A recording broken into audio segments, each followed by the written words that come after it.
If you want a fun thing to do with your kids, you can make a little clay dog if you have dogs.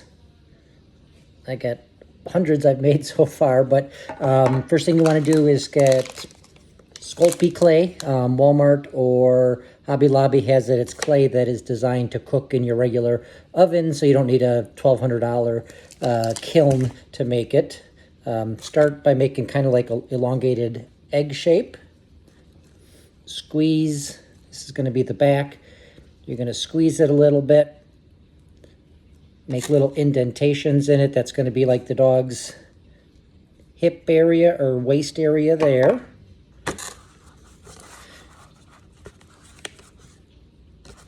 Okay, and then you start to see the dog's hips coming out, and then the waist. And then the front hunk is going to be the head and the paws. So start pushing like that. Looks like a shark almost with its mouth open. And that's going to be your front paws, and that's going to be the neck and head and ears and everything else. And start squeezing where the neck is.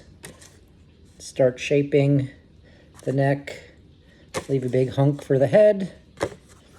Maybe put it on the ground so it's flat again. And again, you see the waist area, the hip area, the front paws or legs,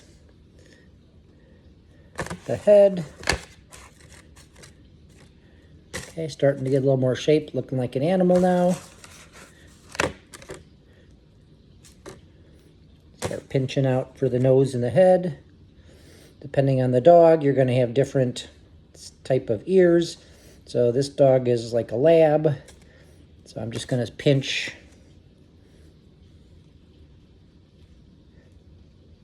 like that so far. And again, I got the face going.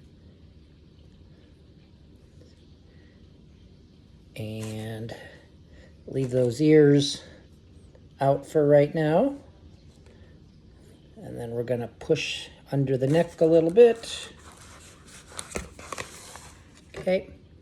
And then we're going to start pinching for the face and the nose.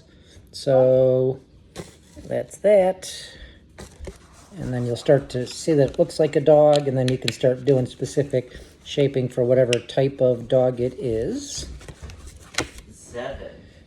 And that one's got a little bit too much material for the nose, which is fine. I'm going to just cut a little bit of that off. Rather to have a little too much and cut it off than to try and add, because sometimes it'll fracture after the fact. Okay. And then start working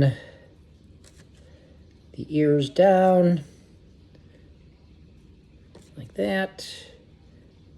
And that, and now it's starting to look a little bit more like a dog, and the neck of the dog. And if it gets a little too skinny, you just push it down to make it a little fatter instead of trying to add material.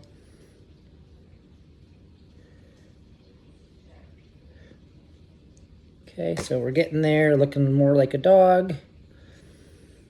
And we got all that extra long stuff for the feet, so we're going to cut the feet back, take some of that extra material off in the front. And you want to make sure you don't have anything long or spindly, because it'll break off because it's clay.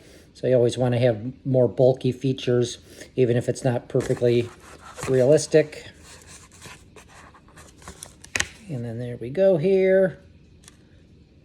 And I like this position for the dog because it's one solid piece and you're not, again, at risk of it breaking.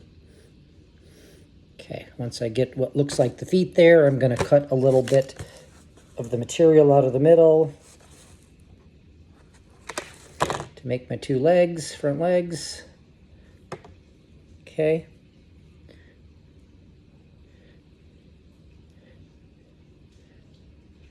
And there's the dog's front paws. And like I said, I always will pinch them together and mush them together a little bit so they're one solid piece of clay, not two little spindlies.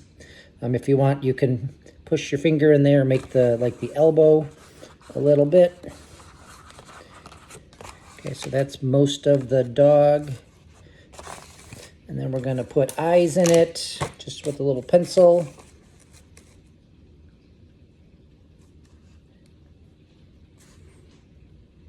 And usually I just do the indentations for the eyes, and then when you paint them black, it looks good. For a dog like this guy, who's a pug or whatever the heck he is, he's got the beady eyes, so I will make indentations, make a little ball of clay, put it in there, and then I have the beady eyes sticking out for that particular effect.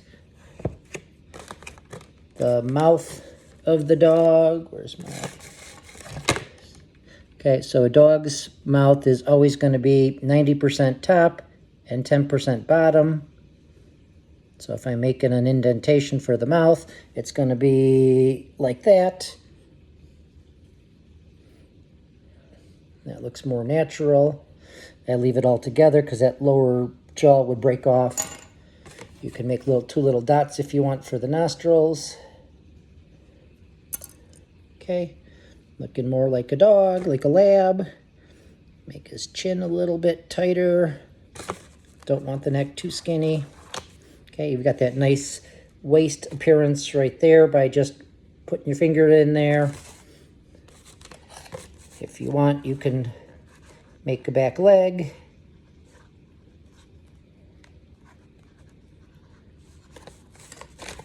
Just by adding that little crease in there, that feature right there looks like a back leg, so that's good. You can define it as much as you want. I just do that little indentation like that. I add the tail after the fact. And just a little trick to adding the tail so it doesn't break off. So put the tail on however you want it. And then you have to make it stick, you kind of just smush a little bit of the material into the body, and that kind of welds the two together. So I do that top and bottom.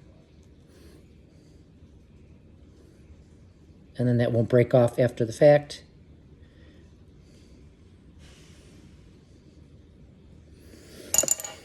Okay, and that's pretty much the dog right there. And I got one with a little bit longer ears I've done already. I said this is a little shorter pug kind of a dog. This was Lulu. She's got real bushy fur, so I made a lot of texture in the fur, so she looks furry. This guy has smoother fur, so I just made little lines. So for fur, you can take your whatever pencil or screwdriver and just make a bunch of scratchy lines. If you want it to be like a lab would have pretty smooth fur. For the golden doodle, I did little twisties like that to give it that kind of messy texture. I'll fix that, so I don't want that for him. Okay, and it's helpful to have the dog in front of you. Another feature I like is to make that little indentation. Again, I keep calling it the waist, but the indentation for those front paws is a nice feature that makes the dog like. Speaking of which, and then once you're all set and ready to go, you're going to cook it in the oven and then paint it.